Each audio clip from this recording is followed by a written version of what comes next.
everyone, and welcome to today's episode of the Straight Spouse Network podcast, Straight Spouse Voices. I'm your host, Kristen Kelbley, and I was a straight spouse. Our guest today is Helen Fitzgibbons. Helen is a 47-year-old Midwestern mother of a 14-year-old daughter, and she is the cisgendered ex-spouse of a transgender person. She has a degree in psychology and is planning to attend graduate school in the fall for her master's in counseling. She is a survivor of childhood abuse and loves yoga, swimming, writing, dogs, and Netflix. Welcome, Helen, to the podcast. It's a pleasure to have you today. Hello, I'm glad to be here.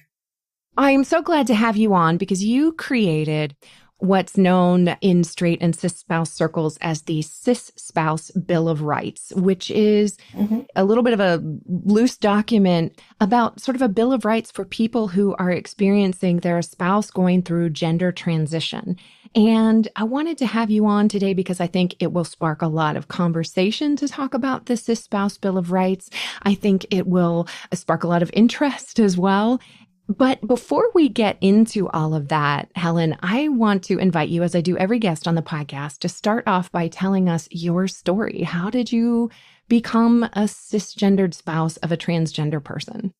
Okay, well, I met my ex, and that was a hard thing for me to hear because I felt like he should have told me, from the beginning. And I did ask him if he was trans. He said no. I said, "Are you gay?" He said no. And I said, well, it took me a while to think about it all. And we talked about it. And he said he would never do anything that made me uncomfortable. And he only wanted to dress, once every couple of months. And he would respect my boundaries. And so I said, okay, I can do this. I loved him already and he loved me. And so I thought, let's do this. But I did tell him if I ever find out that you are trans or that if you do want to dress as a woman 24/7, then I can't do that. I will be out of the relationship. So first off, I have to say, so you were really clear about your boundaries and expectations up front, which is all anybody can ask of anybody is to say, this is what I can roll with and this is what I can't roll with. Was there something about that, the prospect of him being transgender or a cross-dresser 24/7 that you were just like, this is why I can't roll with that or don't want to roll with that or don't have to roll with that? Well, I'm not attracted to women and I'm not attracted to very feminine men. And so for him to be presenting like that all the time, it really would have made me uncomfortable, to be with someone who I'm not attracted to at all, Right. So, like anybody, it would make anybody uncomfortable to be with somebody that they're not attracted to. Right. Okay. Got it. So assuming you said you loved him, he loved you. So you, in the spirit of, it sounds like, you were willing to accept a few caveats to the relationship in order to be able to keep it going. So what happened then? Well, over the years, we were together for 6 years, married for 5. And over the years, he started to incorporate more feminine things into his daily life.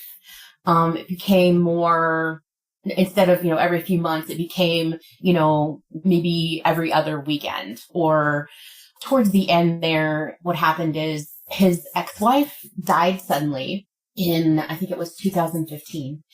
And she had told him when they got a divorce, she knew that he was a cross-dresser. She might have even known that he was trans. I don't know. But she told him if he ever did anything, quote unquote, gay around the kids, or if he came out as a cross-dresser, that she would make his life a living hell and take the kids away from him. Oh, wow. Now, she couldn't technically take the kids away from him, but she could make his life a living hell, I'm pretty sure. And these are kids he had from his first wife. From her. Okay, and there are 2 kids from his first marriage, correct? 2 boys. Yep, got it. 2 boys. And she even told him she was afraid that he was going to make the kids gay, even though he wasn't gay that I know of. Right. And that's not how it works. No, that's not how it works. Right. So once she passed, it was like that was kind of the last obstacle that he had, holding him back.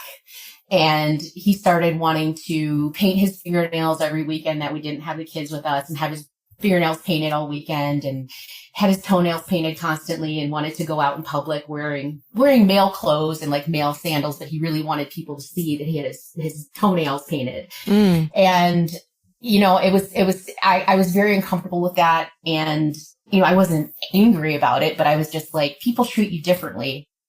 We'd go to restaurants, and if he had his toenails painted, the hostess and the waiters could tell that something was different. You know, Sure. they would ask, they wouldn't treat us like we were a married couple, you know? And so that kind of made me uncomfortable. Like, sure. I think they assumed that he was gay, you know? And so he also, you know, he was supposed to be respecting my boundaries and said he would never take a step forward and do anything that I was uncomfortable with. But I came home from work one day and he had eye makeup on. And I said, "Did you wear eye makeup to work?" And he said, "Yeah." And I said, "But you told me you didn't want to be out. You just outed yourself to everybody at work." And he said, "No, I didn't. Nobody can see it."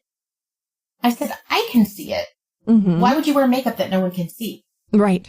And so it was That's just, not how makeup like works either. He was very much like constantly gaslighting me and trying to make things seem like they were quote unquote normal. And so it was kind of this process, I think, of him, you know, like the frog in the boiling water. If you throw a frog in boiling water, it'll jump out. But if you slowly turn it up, the frog will get used to it over time. And I think he thought that if he just kept turning the water up, I would get used to it and I would just give in, you know? Right.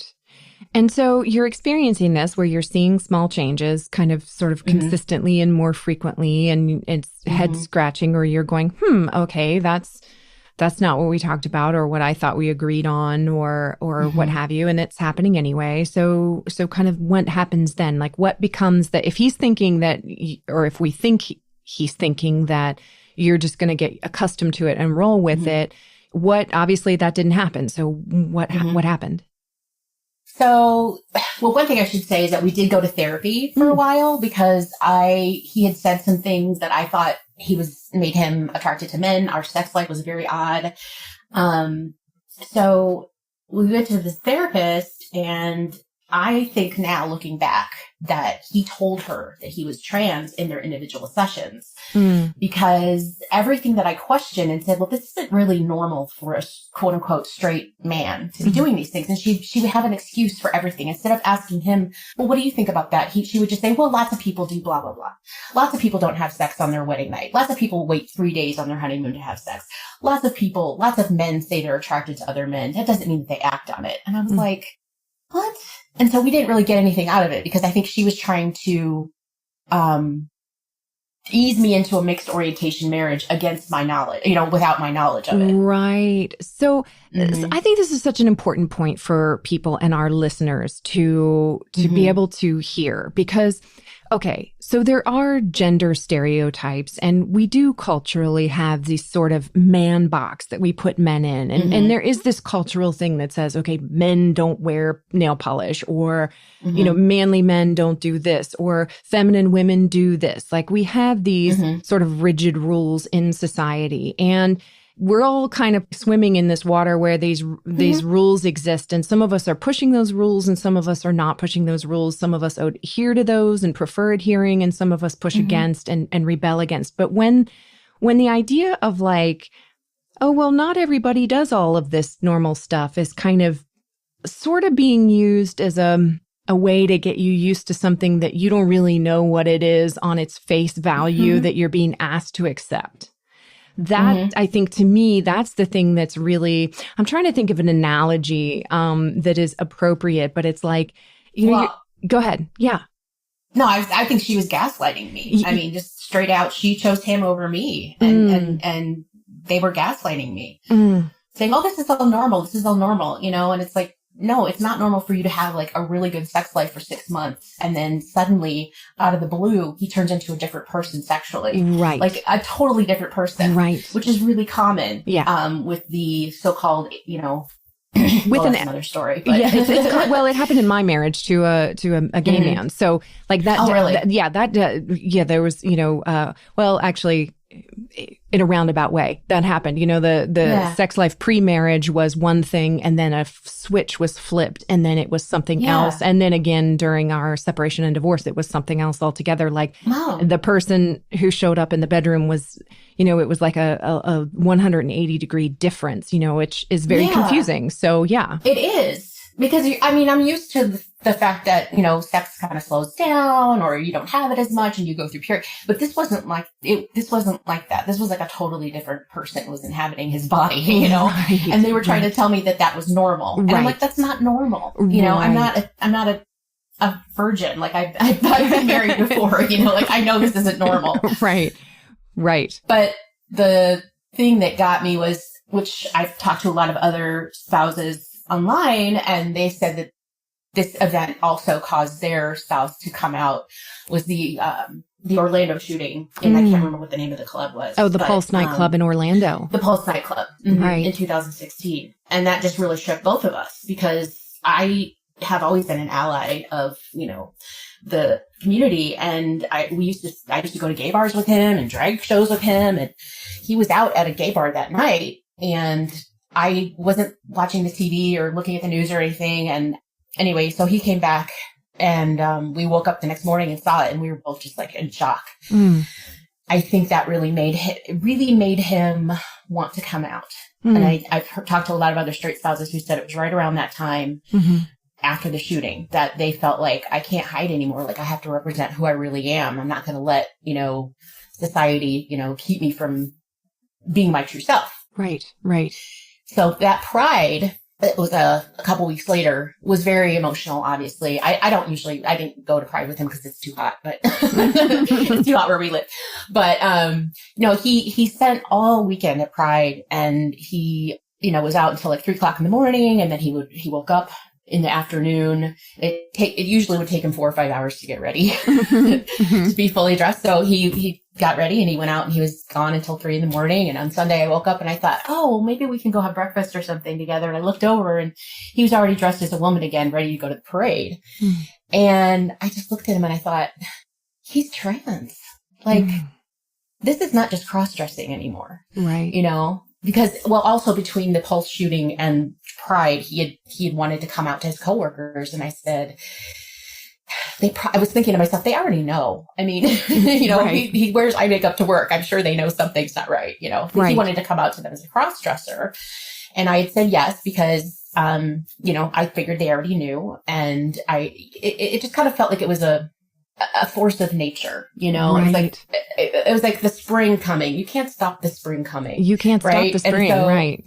I try to make it a positive thing, because I used to think, it's like a train wreck, you can't stop the train wreck. But I'm trying to make it a more positive thing. Like it's a changing of the seasons. Like there's no way you can see it coming, and you're like, I don't want to have the spring because of the allergies or whatever, but you can't stop it. And I just figured I can't stop this, And so when I saw him standing there, and I thought, he is trans. Like this is not just cross-dressing, And so I wanted to get a divorce. I really didn't want to get a divorce, but I knew that this was going to take over his life, and I couldn't be there for it. And I was tired of the hiding and the gaslighting and the calling it something that it really wasn't, and I just wanted us to be authentic.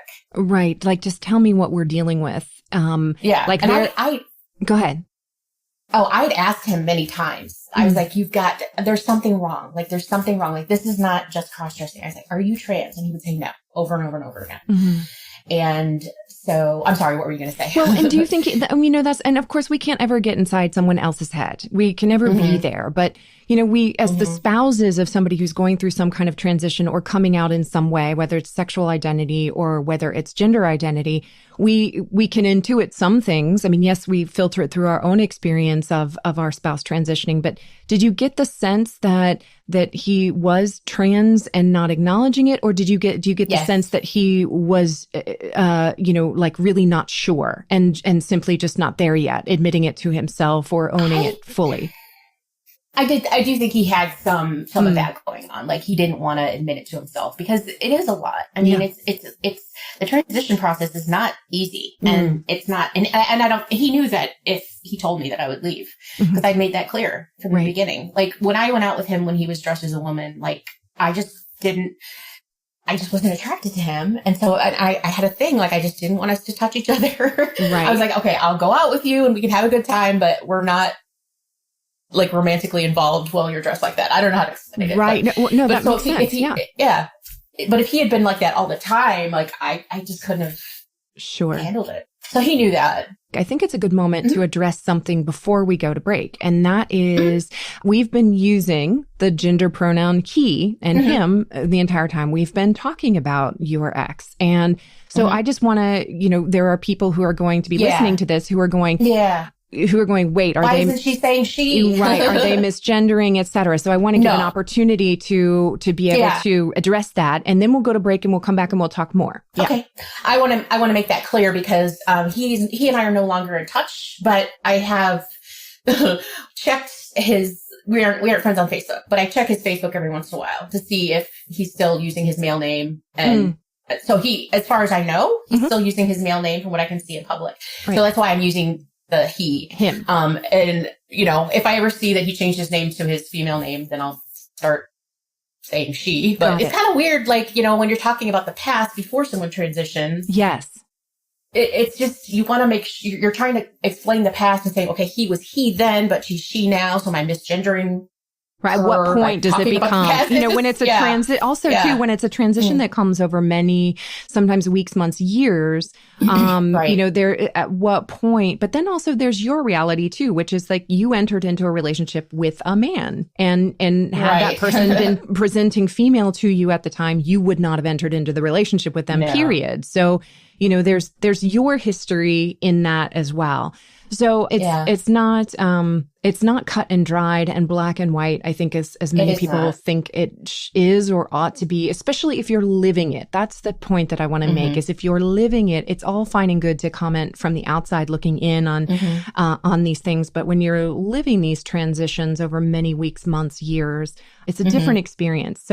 So we're going to take a quick break, Helen, and then when we're going to come back, we're going to finish your story, and then we're going to talk about the Cis-Spouse Bill of Rights. So we'll be right back with more Helen Fitzgibbons.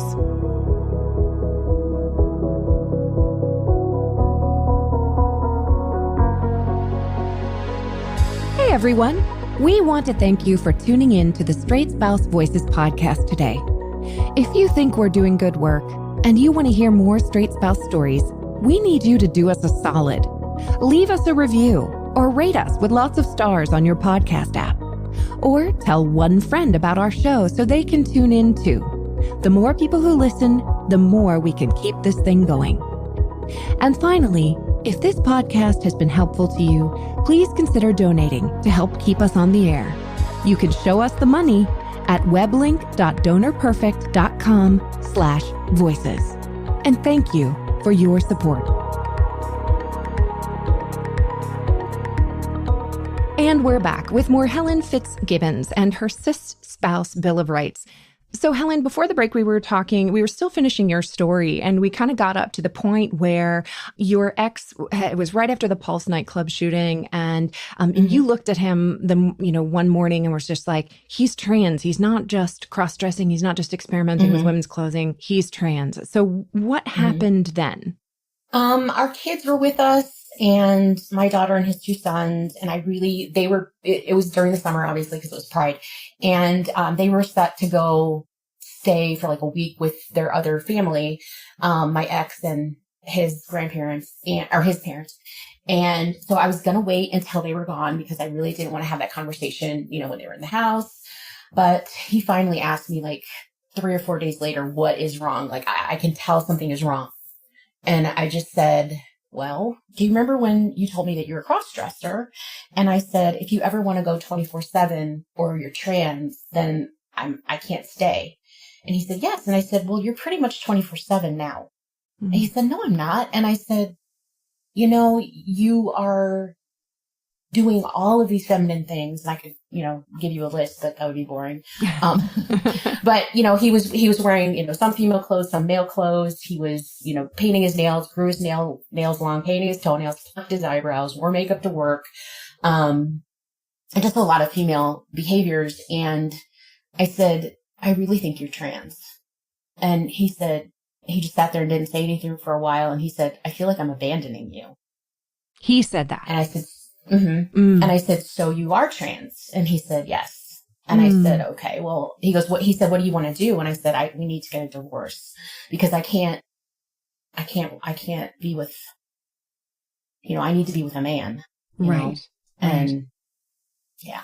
So, I think that this is such a really interesting, it's a perfect moment. We're going to transition and start talking about this Cis-Spouse Bill of Rights kind of on that moment, because there are all kinds of permutations and ways that these marriages can go down. Like, I was reading a comment from a cisgendered spouse who was like, hey, I'm, super affirming of my spouse's transition and I'm good with that. Or some spouses, I read a book by Jennifer Finney Boylan called She's Not There, where basically they stayed married, but they then ended up with a platonic sort of asexual relationship, et cetera. So there's not one right way to do this, but I think culturally, and you can correct me if I'm wrong, I think that cisgendered spouses maybe feel some pressure in the culture to react a certain way and to roll with it in a certain way. And if you don't, you've somehow failed in your allyship, or you've somehow failed in your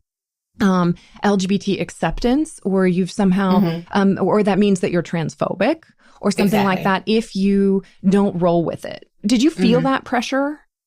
I did. The only people who don't feel that pressure, it's sort of the opposite, or people whose families are very, very conservative in fundamentalist religions sort of thing, where, they're basically told you need to get a divorce now. So there's pressure on both sides. Yeah. But I did feel like, and it's still out there. There's a lot of people don't know about this, but there's a sort of fight going on between lesbians and trans women right now, with trans women stating that if a lesbian doesn't date them or have sex with them, that they are transphobic. So, right. So it's kind of like, right. If you don't accept them fully sexually, then you're transphobic, and not transphobic at all. Like my daughter is 14 and she's actually had 2 middle school relationships with, female to male kids. So trans boys, I guess you would say. And I welcomed him into my house and I made sure she used the right pronouns. And, I'm fully accepting of all of that. It's just, I am not attracted to him when he's in female mode. I did see him on a dating site a couple months ago, and he looked very much like he was taking estrogen, but he was still using his male name and calling himself a straight male and saying that he was looking for a female. So I'm not sure. There's all kinds of permutations of how they do the steps of transition and when they change their name and, Right. And whether the sexuality changes or not, or whether the sexuality remains, and then they identify as, if it's a male to female transitioner, if they identify as a lesbian or, et cetera, which I think is a perfect moment to talk about, like, okay, we're going to jump into the Cis-Spouse Bill of Rights. And the first point that you make in the Cis-Spouse Bill of Rights is you have the right to be or not to be romantically or sexually attracted to your spouse as they transition genders. You have that right to be romantically and sexually attracted if you are still, and not to be if you are no longer. Can you speak about that? Like, you were bringing up, like, the kind of rift between lesbians and trans women now, like saying that there's kind of a rift in the community, saying if you don't fully accept us as women, then you're, transphobic, et cetera. But it seems to me, I'm just going to say this. When my ex-husband, who was gay, if he had come out while I was still married to him, he didn't. He came out after he had married a wife, a woman after me. Wow. But had he come out, people would not have said to him, well, you should stay married to your wife. You should love the person and not her gender. They would have said, go be with a man. You're a gay man. Get divorced from this woman. You poor thing, having to be with a vagina all the time. Right. Go get you what you want. Honor your sexual orientation. And there's full permission to say, no, the gender of the person I love is of importance to me. So it would seem like that you would be able to say, I am just simply not attracted to women sexually. I'm also not attracted to trans women sexually, and that there's permission to be that or not be that. Right. And, a lot of times the men who transition in middle age and who married women and transition in middle age tend to have a lot of characteristics in common. And one of the things that I've heard from a lot of the wives is that they fully expect, without a doubt, that their wife is still going to be attracted to them, have sex with them, have no problem with their transition. I mean, they just get this feeling of like, oh, why should this matter to you? Why should nothing's changed? I'm still the same person, And so there's a lot of pressure to just, I think some of it is, it's very sexist in a way, because it's like, men whose wives come out as trans are not expected to just change their sexuality for the most part. Right. He's not expected to be gay or to identify as gay, to roll with his female to male partner. Right. Right. But for the women, it's like, well, women's sexuality should be fluid. You should be able to just change your sexuality for the man. And it's like, that's not how it works. Right. I mean, so I think for straight, cis spouses, it's of trans people, it's, there is pressure to just change who you are. But if you say that to a gay person, why can't you just change who you are? They're like, oh my gosh, you're homophobic. Right. So there's a real there's a real contradiction here in logic. And I think people are not addressing it. There is a real contradiction, which is what I love about the Bill of Rights. It's like, you have the right to be or not to be, to quote Hamlet. Well, I think it goes along with the next one, which is like, you have the right to say yes or say no to any and all sex practices and affection with your spouse at any time during transition. I mean, you have that right, whether they're transitioning genders or not, to say yes or no in a marriage, but you also have the right to say yes or no at some point, if in the bedroom things break down and things become, because sometimes, if you have somebody who's transitioning from female to male or male to female, how they behave in the bedroom might change. And they might not be. Go ahead. Well, I mean, just taking hormones in itself really changes somebody's sexuality a lot. So I was going to say that, this does happen to gay people and lesbian people as well, that there can be two women and one of the women decides that she is really a man. And so I just wanted to say that my Bill of Rights is more for like a straight cis woman, but I acknowledge that this does happen in gay and lesbian relationships as well. So I'm not sure if this would necessarily apply to them, but it can be for them as well. Yeah, I think that the thing is about the cis, and I'm glad you brought it up, is that, we're kind of talking about it from the perspective of a cis woman married to a male to female trans person, but you're right. There is some universality in here. Yeah. And I do know a couple. That's the people that I... Oh, really? Yeah, I do know lesbians that... Absolutely. Where one transitioned female to male. And so, you're absolutely right. It does happen. So if we talk about the next one, so you have the right to say yes or no to emotionally or financially supporting your spouse's gender transition. And so, you can't stop them, as you were saying. It's like stopping the ocean. But you can choose to what extent you want to emotionally and or financially support their gender transition. Like, what does that mean? Like, well, I mean,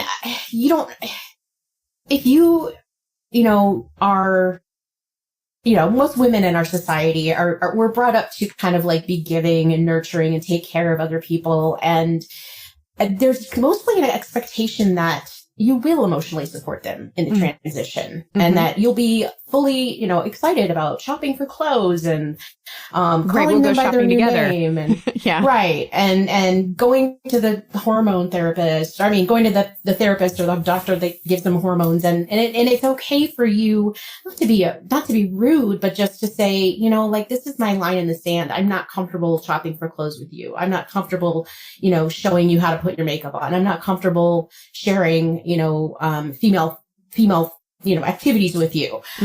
Because it's really important in this process that if you don't feel comfortable with something, that you set your boundaries and take care of you, because people who've been in the closet their whole life, once they come out, it's like they have all this energy that's been building up from hiding. Right. And then they want to go full force on, to doing as much as they possibly can usually. Sure. And so you just have to take care of yourself and make sure that, your focus is on you, because this is a huge thing to go through, and it's so tumultuous. Right. And then the financial part, it's really expensive to transition, especially if you're going to do the whole thing and do Adam's apple surgery and, feminine facial surgery. Breast removal and all of that. Yeah. I mean, and doing the, the genital surgeries, and then having a whole new wardrobe and, for the male to female, makeup and jewelry and,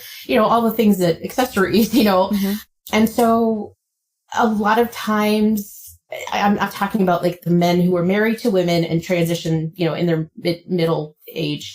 They all tend to kind of have this tendency to, say, from what I've seen from the women that I've talked to online, say that they're going to only do certain things, or set like a time limit and say, well, I'm not going to do this until a year from now, know, and then for whatever reason, they just can't stop themselves, or it's like a force of nature. They just do it anyway. Those deadlines seem to creep up sooner than they exactly. Things keep happening faster than, and that's something, a commonality. Like that is a trend that you can see and compare with other spouses. Yeah.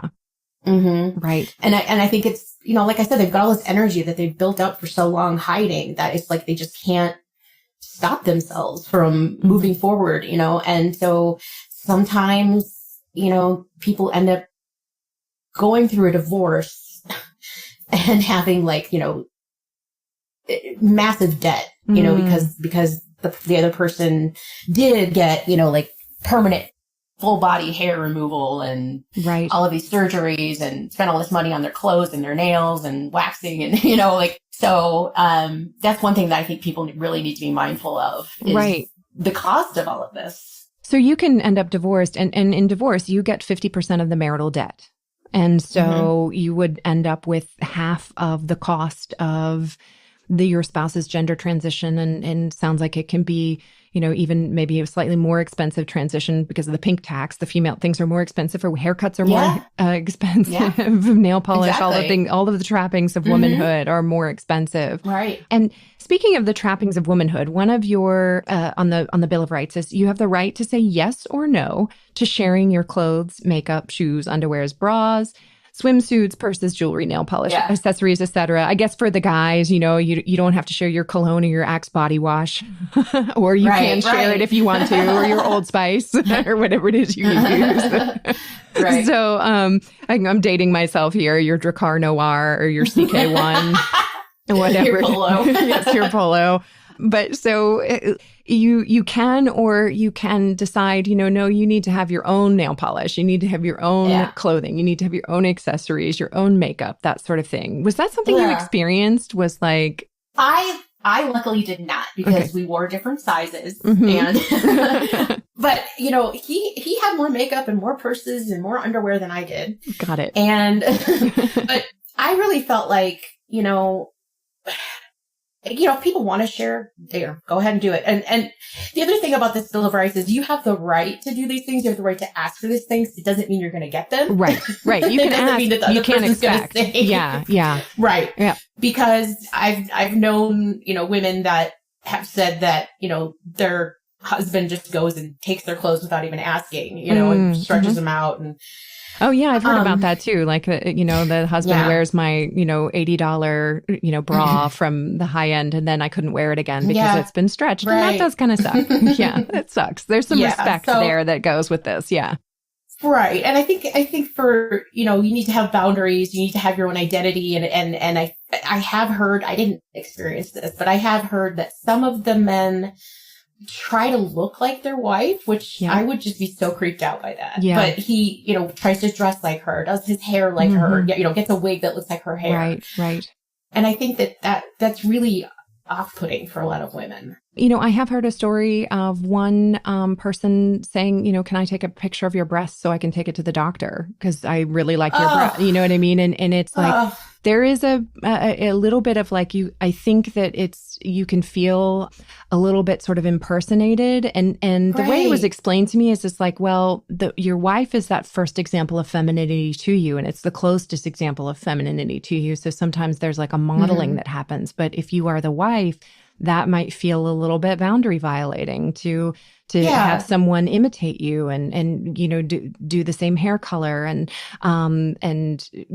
dress the same. So I think the thing is like dialogue. Would it bother you if I dyed my hair the same color as yours, or would it bother you if I bought the same shirt that you bought, or wore a similar style of jewelry, that sort of thing? Because and people who don't live through the experience don't understand how complex and difficult some of these things can be to navigate. Yeah.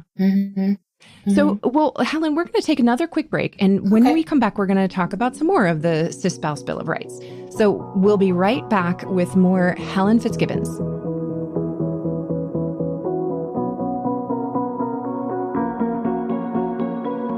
Hey, everyone. The Straight Spouse Network is here for you, providing real support at an unreal time from peers who have walked in your shoes and understand.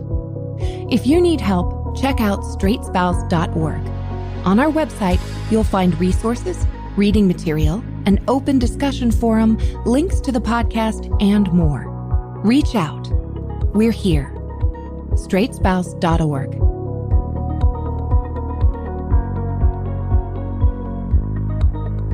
And we're back with Helen Fitzgibbons, and we're talking about her Cis-Spouse. I'm already getting tripped up on that.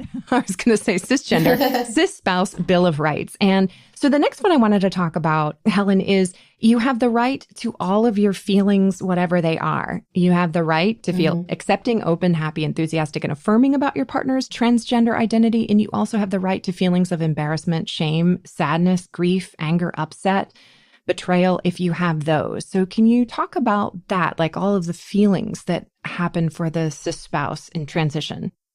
There are women out there who, come to, accept it and be okay with it. But I think even for the people who come to be accepting and, loving the new person, they go through a period of grief. It's a lot of people say it's like the old person died and a new person, came in.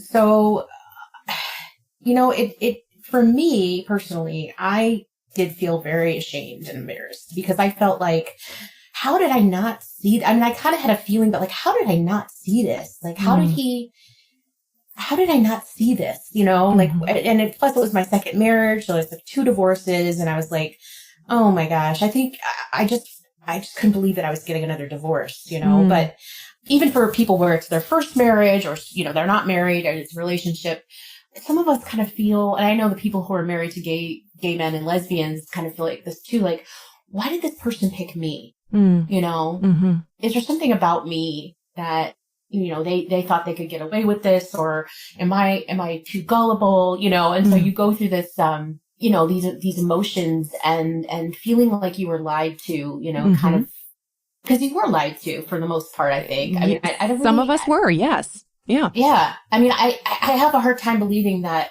unless somebody was really young when they got married and was a virgin, I have a hard time believing that they didn't know that they were gay or lesbian or bi or trans, but I'm sure it happens. But I think that my ex knew. And so, yeah, I've been through a lot of anger, especially, the fact that when we talked about getting a divorce, we were going to stay friends because mostly for the kids, because their mother, his son's mother, had died a little bit over a year before he came out, and I love those kids, like they were my own. Yeah. And for him to just, after the divorce, for him to just kind of cut me off and I lost the kids, and I felt like he didn't care about my daughter either. So, that was another layer, on top of it. That really doesn't have anything to do with him being trans, but right. But there's a grief and an anger at that as well. Yeah. Yeah. Yeah. And so, like, I think as some women, they kind of like, sharing female things with this new person. They're like, oh, we can go shopping together. We can watch Project Runway together. We can, go to the makeup counter and get makeovers. I mean, some women find themselves really liking that, and that's totally fine. Like, that's part of what I'm saying is if you find yourself, really liking these things, that's totally fine. And I know there are some people who are in a situation where they do have a very conservative, maybe fundamentalist religious family that's telling them, no, you can't stay with this person. You have to leave. So there's pressure, like I said, on both sides. Yeah. Mm-hmm. I think this part of the conversation brings us to an interesting word, TERF, which we haven't spoken about yet on this podcast. And so if you have feelings of grief or anger, or, like one of the things I was talking to another cis spouse about recently was like being allowed to have your emotional journey, being allowed to move through whatever emotions you are having without having them be made wrong. And you spoke to that in your Bill of Rights, saying that if you are moving through the more negative emotions, the anger, the betrayal, the upset, or even like deep shame and nausea, sometimes that visceral experience can come up. I mean, Kristen Orr, who was on an earlier episode of the podcast, talked about when they were in the room and her spouse disclosed that he was trans to her, she felt like she was going to throw up. So in that moment with that news, that having these feelings does not make you transphobic or a TERF. No. And so I want to ask you what a TERF is. Well, first of all, I would want to say that like Kristen and her ex, I feel like I don't know that much about her, but I know that they get along really well. They do. So the fact that she went from being nauseous to now like they're friendly, I guess. They are friendly. They're supportive of each other. So it's just because you're nauseous in that moment, or you're ashamed in that moment, or you're angry in that moment, it doesn't mean that you hate the person or that you're never going to be friends with them, or you know what I mean? Right. You just have to process through all of it. But anyway, so a TERF is a derogatory term that was created by the so-called trans rights activists. It's a trans excluding radical feminist. Right. Which I consider myself a feminist. I'm not a radical feminist for a variety of reasons, but the radical feminists tend to be a voice for sort of questioning the way that the medical community is, for one thing, the way the medical community is handling gender dysphoria. And so personally, from what I've read online and research I've done, and this is just my opinion, it doesn't seem that fully transitioning might possibly be the healthiest way to deal with gender dysphoria. But if you say that as a woman, you're called a TERF. Okay. And it's like, I'm not excluding you from anything. I'm just saying perhaps fully transitioning is not perhaps the best way to deal with gender dysphoria. Right. Like you're putting a question mark in some of the, and as a person who was married to someone, you have a seat at the table in terms of the dialogue. You know what I mean? You maybe didn't experience gender transition yourself, but as someone who was up close and personal and who was adjacent to it for 6 years, it's like your experience of a transition is valid. And even just putting question marks in it and saying, let me just raise these critical thinking questions can be enough to shut down debate, can be enough to have the term TERF thrown out and actually be used. I think sometimes it's used to just shut the debate down. Oh, it definitely is. It definitely is. Yeah. It's definitely shutting the debate down and telling women to be quiet. Yeah, telling women to be quiet. Yeah. Yeah. And it's like, some of the women I know, some of the wives I know, they're not even feminists, much less radical feminists. They're just they're just questioning, like, why do you have to transition? Like, or why do you necessarily have to take hormones? Or, maybe, the fact that there's a lot of people who detransition. There's a lot of people who still have gender dysphoria after they fully just transition, or they end up committing suicide, so even talking about those things can make you get online. You can get death threats. You can get rape threats. You can be, people threatening to assault you. And then there's sort of this myth that there's a homogenous group of people that transition. And it's, from what I've seen, the reasons that people transition are not all the same. Right. And even saying that is considered hate speech, Yeah. And with that, and now the podcast has wandered into dangerous territory, but that's okay because even though the conversations are even though the conversation, and I'm happy to do that because the conversations are difficult and important. And I'm really, I think it's important not to censor and not to invalidate. So you raise a good point, Helen, that just asking questions about this experience that you are living through and maybe going online and doing research and reading books and finding different theories, because there's a lot floating around out there in terms of gender theory. There is a lot floating around there in the medical community about how to treat gender dysphoria. But just having the curiosity about like, what is this experience that I'm living so that you can make sense of it? Right. You have to be free to make those explorations and have those conversations. And I think that this is, this podcast is here to facilitate conversations, even if they're difficult ones. We're coming close to time, but I want to make sure we get in these a couple of extra points on the Bill of Rights. This is really interesting. Okay. You have the right to share the title of mom, mother, or grandma, or not share the title of mom, mother, or grandma. What's that like? And again, you can ask for something, but you're not necessarily going to get it. You're not necessarily going to get it, yeah. Correct. Well, here's my thing. I feel like, especially for the men who are transitioning in midlife, just changing your gender identity or having all the surgeries does not make you a mother.